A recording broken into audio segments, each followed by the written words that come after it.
Di sebuah klinik pengobatan Tiongkok tradisional di Thailand, Bella melihat wanita kejam di hadapannya. Wanita kejam yang membunuh seluruh keluarganya. Dia sudah bertahan bertahun-tahun. Akhirnya tiba waktu untuk balas dendam. Dia mengangkat tangannya, kemudian ditusukkan ke dalam tubuh Ibu Siska. Satu persatu jarum itu ditusuk ke dalam titik akupuntur. Jarum terakhir menusuk kepalanya. Ibu Siska langsung pingsan. Tapi setelah bangun, Ibu Siska merasa sangat nyaman dan berterima kasih pada Bella karena sudah menyembuhkan masalah insomnia yang dialaminya bertahun-tahun. Bella sudah memasang bom waktu di tubuhnya. Saat mengecek nadinya, Bella mengetahui dia mengidap penyakit jantung dan masalah di pembuluh darah. Jadi dia menggunakan akupuntur untuk merangsang sirkulasi darahnya dan memperburuk kondisinya. Dan sangat berterima kasih pada Lisa. Dia juga berkata pada Lisa, jika memerlukan bantuan, bisa cari dia. Karena dia adalah pemasok bahan obat terbesar di sana. Bella melihat kesempatannya, dan berkata kalau kliniknya baru saja dibuka, dan butuh banyak obat China. Kita benar-benar berjodoh. Ini membuat Ibu Siska sangat senang. Dia sudah bisa berobat secara gratis, dan mendapatkan peluang bisnis. Setelah pulang, nafsu makannya tiba-tiba meningkat. Seekor sapi pun bisa dilahapnya saat ini. Hal ini mengejutkan semua orang. Setelah makan, Ibu Siska segera memberitahukan bisnis yang didapatkannya hari ini pada putranya, David. Tapi sebenarnya David tidak tertarik dengan urusan bisnis. Detik berikutnya, dia melihat brosur dengan tubuh seksi Bella. Bella yang tampak begitu seksi, langsung membuat matanya menyala. Jadi dari brosur itu, David menemukan akun media sosial Bella. Dia terus mengagumi foto-foto cantik Bella. Beberapa hari kemudian, Ibu Siska kehilangan nafsu makan. Emosinya juga tidak stabil. Semua orang dimarahinya. Dia pun memutuskan untuk pergi ke klinik Bella untuk melakukan akupuntur lagi. Saat David mendengarnya, dia langsung menawarkan diri untuk pergi dengan ibunya. Setelah sampai di klinik Bella, dengan akupuntur yang dilakukan Bella, badan Ibu Siska langsung terasa lebih enak. Karena suasana hatinya sudah baik, dia mau pergi main kartu. Tapi mengingat temperamen ibunya, David segera menghalangi. Tapi pada saat ini, Bella berkata dengan ramah pada David, main kartu juga baik untuk kesehatan. David merasa apa yang dikatakan Bella cukup masuk akal. Jadi Ibu Siska menyerahkan putranya pada Lisa agar diobati juga. Saat Bella menutup matanya untuk mengecek denyut nadi David, bajingan itu akhirnya menunjukkan sifat aslinya. Dia tidak bisa menahan diri dan mau menyentuh wajah Bella. Tapi Bella sengaja jual mahal dan berkata mau mengecek tubuhnya. Suasana mulai terasa panas. Ketika tangannya sedang memeriksa punggung David, mata David malah melihat ke daerah yang tidak pantas. Bella sengaja menekan di bagian yang sakit. David kesakitan dan bertanya apa yang terjadi. Bella berkata kalau sirkulasi darahnya tidak lancar, dan dia akan melakukan akupuntur untuknya. Aku jamin kamu akan merasa lebih enak. Setelah mendengar ini, pikiran David mulai kemana-mana. Dia dengan patuh berjalan di belakang Bella. Musuh yang membunuh seluruh keluarganya sedang duduk di hadapannya. Tangannya mulai menusukkan jarum. Semua dilakukannya dengan terampil. David merasakan arus hangat yang mengalir langsung ke tubuhnya. Dia merasa sekujur tubuhnya sangat segar. Kemudian Bella menyerahkan obat yang disiapkan khusus untuk balas dendam padanya, dan menyuruhnya untuk minum obat tepat waktu. Untuk mempercepat efek obat itu, Bella sengaja memberikan terapi pijat padanya. Saat Bella menggunakan buah sha untuk memijatnya, ekspresi David tampak sakit dan menikmatinya. Namun adegan ini kebetulan dilihat oleh istrinya, Lisa, yang datang untuk mencarinya. Lisa bergegas maju dengan marah. Dia tidak tahan dan mau memberi pelajaran pada Lisa. David buru-buru meraih Lisa yang emosi, sedangkan Bella menunjukkan senyum penuh kemenangan. Untungnya, Ibu Siska tiba tepat waktu di sana dan berkata kalau David datang untuk menemaninya melakukan akupuntur. Kenapa kamu berbicara seperti itu dengan Bella? Dia adalah pelanggan yang memesan bahan obat dari kita. Lisa hanya bisa pergi dengan wajah tidak senang. Kembali ke rumah, David buru-buru mengeluarkan obat yang diberikan Bella. Siap mengujinya malam itu, tapi Lisa masih marah padanya dan tidak menganggapnya ada. David yang sudah terlanjur makan obat, ibarat seekor semut di wajan panas. Dia tidak bisa menahan hasrat, tapi tidak ada tempat untuk melampiaskan hasratnya. Jadi dia menggunakan hula hoop untuk olahraga.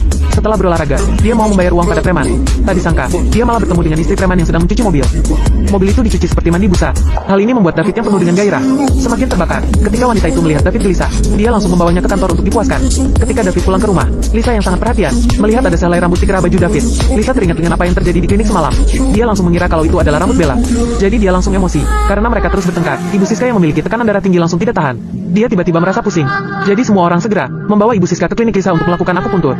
Setelah menjalani akupuntur, nafsu makan Ibu Siska langsung naik drastis. Semua makanan dimakannya dengan lahap. Sambil makan, dia menceritakan masalah di rumah pada Bella.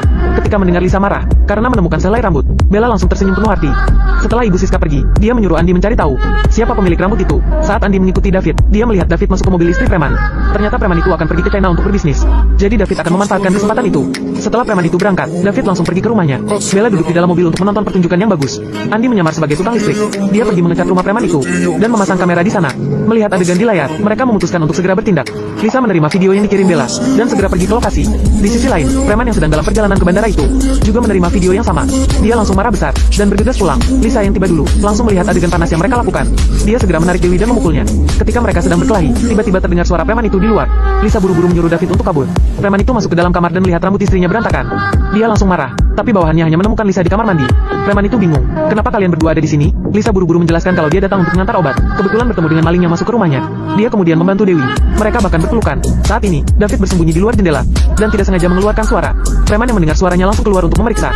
David buru-buru menggantung di udara dan tidak terlihat, tapi dia tidak tahan kemudian terjatuh. Preman itu langsung menembak ke arahnya, tapi tembakannya meleset. Kenapa tembakannya begitu payah? David yang selamat mengambil kesempatan itu untuk kabur.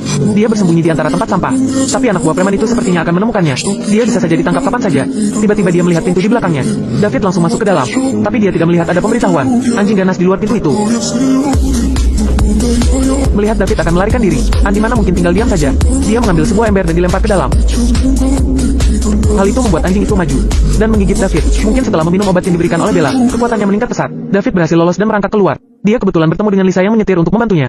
Mereka bergegas ke rumah sakit. Bawahan preman itu melihat potongan pakaian yang digigit anjing. Jadi preman itu memerintahkan anak buahnya untuk pergi ke rumah sakit dan menangkap pelakunya. David yang terluka parah tidak bisa pergi ke rumah sakit. Dia hanya bisa pulang ke rumah dan memanggil dokter. Namun dokter itu tidak bisa menyembuhkannya. Melihat David dalam keadaan sekarat, Ibu Siska tiba-tiba teringat pada Bella. Bagaimana Bella akan membalas musuhnya kali ini? Bella melihat bajingan yang digigit anjing ini. Dia merasa sangat senang, tapi dia pura-pura khawatir. Mengapa kamu terluka begitu parah? Kenapa tidak pergi ke rumah sakit? Kalau tidak, kamu kemungkinan akan mati. Ibu Siska segera maju dan memohon agar Bella menyelamatkan putarannya. Jadi setelah diagnosis dan pengobatan Bella, David merasa sudah lebih baik. Tapi Bella berkata kalau pengobatannya ada beberapa efek samping dan menyuruhnya untuk jangan khawatir. Tapi David tidak tahu, efek samping yang dikatakan Bella akan menyiksanya perlahan, membuat kepalanya sakit setiap hari dan muntah darah. Lukanya akan terus infeksi, tapi tidak akan langsung membunuhnya. Karena Bella ingin preman itu mengetahui keadaan David. Bella tiba-tiba teringat dengan pakaian yang dipakai David hari itu. Muncul ide baru di pikirannya. Keesokan harinya ketika Bella pergi mengobati David, dia mengambil pakaian David yang penuh darah. Tak lama kemudian, preman itu menerima paket. Saat dibuka, isinya adalah pakaian yang dipakai oleh pria yang dicarinya. Juga ada foto David yang memakai pakaian itu. Ketika mengetahui pelakunya adalah David, preman itu segera pergi ke rumah David. Dia tidak memberi David kesempatan untuk menjelaskan, dan langsung memukulnya. Kamu sudah bosan hidup? Beraninya menyentuh milikku. Dia dengan marah mengeluarkan senjatanya. Di saat genting, Lisa teringat kalau di rumah ada pakaian yang sama. Jadi dia segera mengambilnya dan ditunjukkan pada preman itu. Berkata kalau itu bukanlah milik David. Pakaiannya ada di sini. Benar-benar bukan dia pelakunya. Tolong lepaskanlah dia. Ternyata Ibu Siska itu suka dengan diskon. Dia membeli pakaian yang sama untuk David, agar bisa mendapatkan harga grosir. Hal inilah yang menyelamatkan nyawa David. Preman itu pun melepaskannya. Dia juga memperingatkan mereka, jangan sampai aku tahu kalau kalian sedang menipuku. Bella yang ada di luar, melihat preman itu pergi begitu saja, dan merasa sangat kecewa. Tapi ketika dia mendengar preman itu tidak suka ditipu, muncul tidak lain di benaknya. Dia akan langsung menghabisi mereka semua. Bella meminta Andi untuk mengawasi preman. Tak disangka, Andi melihat polisi bernama Budi masuk ke tempat perjudian. Ternyata uang yang didapatkan oleh preman itu semua diberikan kepada Budi. David dan yang lainnya membunuh keluarga Luna, dan kebetulan diketahui oleh preman. Preman itu menyuap Budi untuk menutup kasus. Sekarang Bella dan Andi hanya bisa mengandalkan diri mereka sendiri untuk balas dendam. Namun, Lisa mulai curiga dengan Bella, karena Bella pernah melihat pakaian David yang berdarah. Jadi Lisa dan Kevin pergi ke klinik Bella untuk mengawasi